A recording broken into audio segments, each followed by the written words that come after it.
Fresh isekai and fantasy anime are dropping left and right, and I've got the top 10 you absolutely need on your watch list. From overpowered heroes to banished magicians seeking revenge, let's dive in.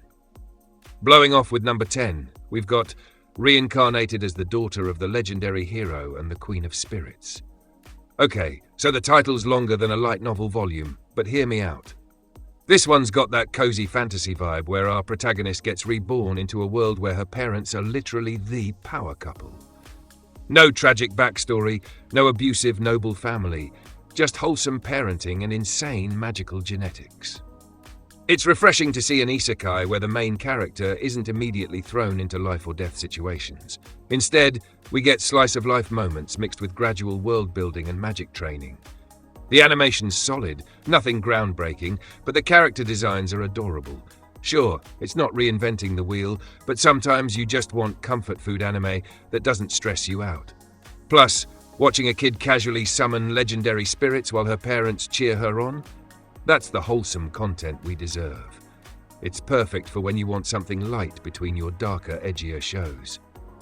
Sliding to number 9, Kekkon Yubiwa Monogatari 2 is back for round 2. Season 1 had us hooked with its unique premise of collecting ring princesses across different worlds, and Season 2 isn't holding back. The harem elements are strong here. Let's not pretend otherwise. But what separates this from generic harem trash is the genuine world building and the fact that each princess actually has distinct personalities and backstories.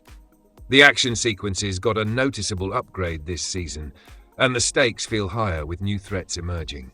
Our boy Satu's not just collecting waifus, he's actually developing as a character and dealing with the political chaos of managing relationships across literal dimensions. The comedy hits when the girl's jealousy creates absolute mayhem, and honestly, watching Satu try to diplomatically handle multiple women is peak entertainment. Is it deep? No. Is it fun? Absolutely. Sometimes you just want to watch pretty animation and enjoy the chaos of interdimensional romance drama.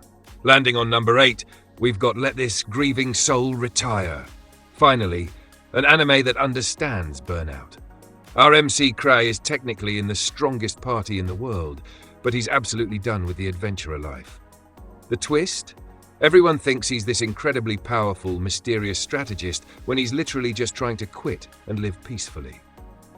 The comedy writes itself as Cry accidentally looks competent while internally screaming and planning his retirement.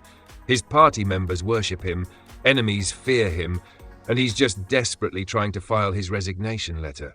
It's like watching someone trying to quit a job, but their boss keeps promoting them. The supporting cast is hilarious, especially his overpowered teammates who constantly misinterpret his panic as strategic genius. The animation during battle scenes is crisp, and watching Cry stumble into victories while having an existential crisis never gets old. It's a perfect parody of the overpowered protagonist trope, and honestly, the most relatable anime character in years. Looking at number 7, Hero Without a Class, Who Even Needs Skills, is breaking all the rules. In a world obsessed with character classes and skill trees, our protagonist gets absolutely nothing. Zero. Nada. The system literally said, "Not today," and left him classless. But instead of giving up, this mad lad decides to become the strongest through pure determination, creativity, and working smarter instead of harder. It's giving major underdog energy, and watching him outsmart people who rely entirely on their gifted abilities is incredibly satisfying. The fight choreography is clever because he can't just spam overpowered skills. Every battle requires actual strategy. His party members are fantastic, each bringing their own classes while respecting his unconventional approach. The anime doesn't shy away from showing his struggles either. He gets beat down, doubted, and mocked constantly, but his growth feels earned, not handed to him by plot armor. It's refreshing to see a protagonist who has to genuinely work for every victory. But trust me, number 3?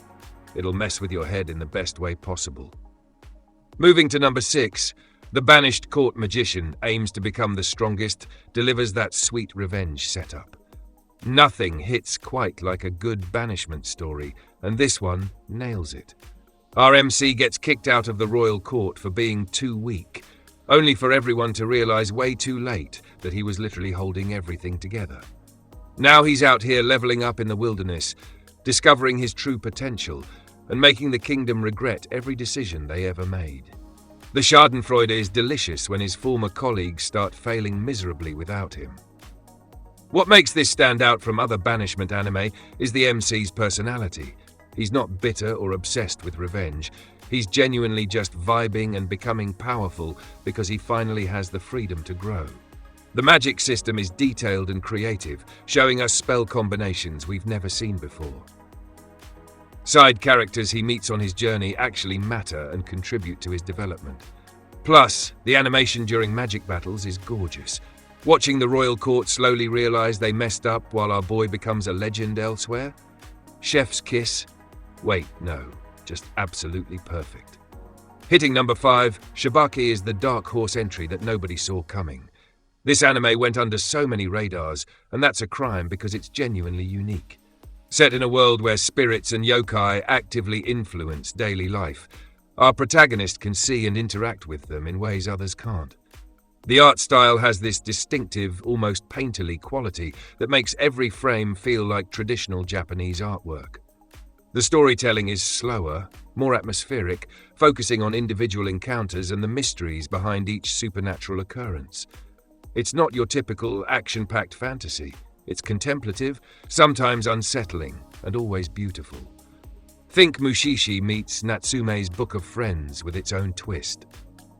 Each episode feels like a self-contained story while building toward a larger narrative about the balance between the human and spirit worlds. The voice acting is phenomenal, carrying emotional weight that hits differently from your standard anime. If you're tired of loud, flashy shows and want something that actually makes you think and feel, Shibaki delivers that introspective fantasy experience. Reaching number 4, past the monster meat melody is comfort food anime, literally.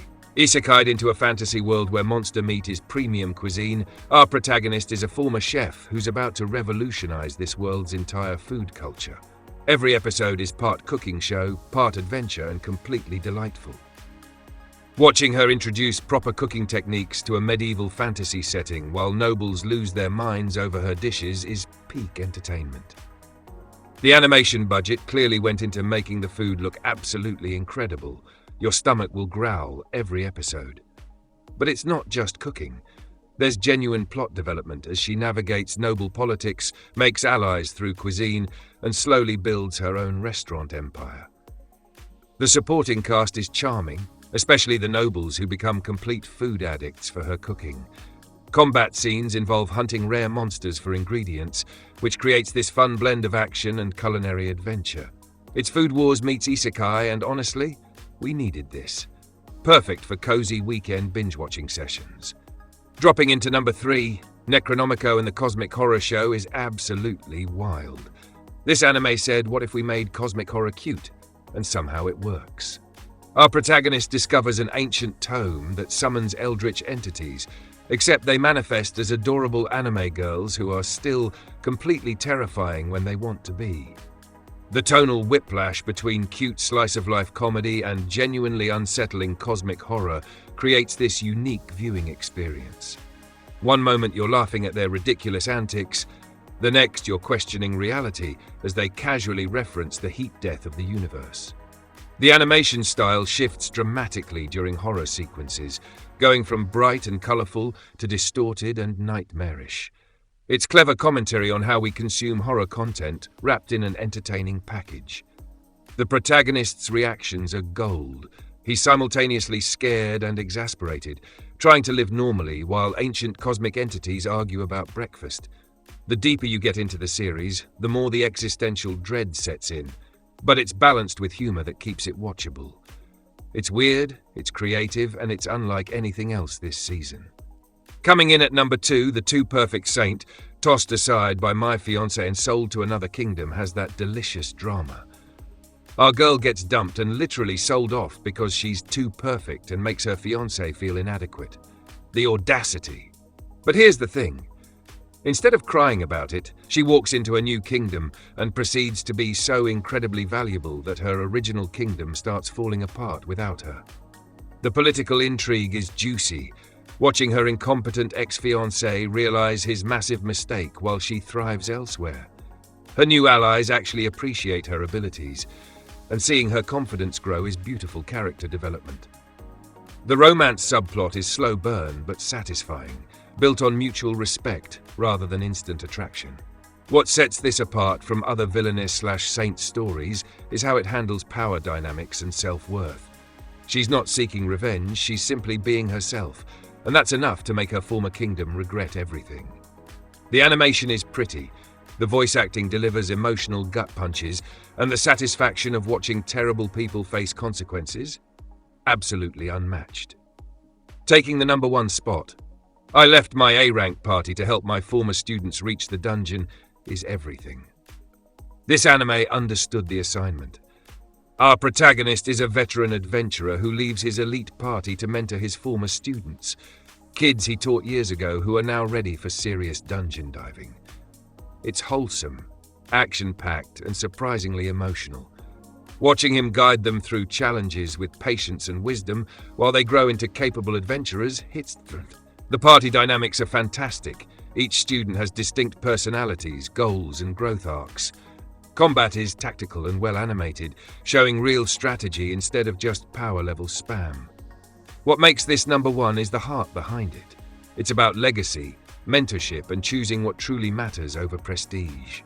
His former A-rank party realizes too late that they lost their backbone, while his students become stronger through genuine guidance and teamwork. The emotional beats land perfectly, especially when his students surpass their own expectations. It balances humor, action, and heartfelt moments seamlessly. This is what fantasy anime should be: exciting, meaningful, and absolutely worth your time. There you have it, 10 incredible new isekai and fantasy anime that deserve your attention. From wholesome mentorship to cosmic horror chaos, this season's delivering quality content. Which one are you adding to your watch list first? Drop your thoughts in the comments, smash that like button, and subscribe for more anime breakdowns. Trust me, you won't regret it.